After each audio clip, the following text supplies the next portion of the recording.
بسم اللہ الرحمن الرحیم۔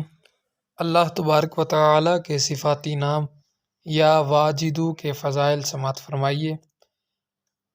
اس صفاتی نام کا ترجمہ ہے اے پانے والے، صفائی قلب اور نور ایمان کے لیے۔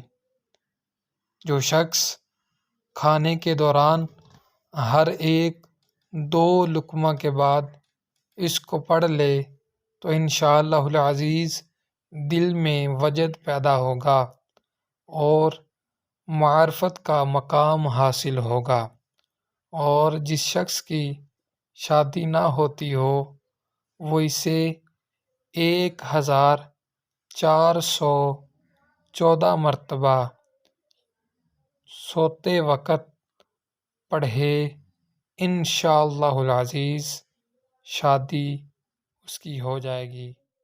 سبحان اللہ۔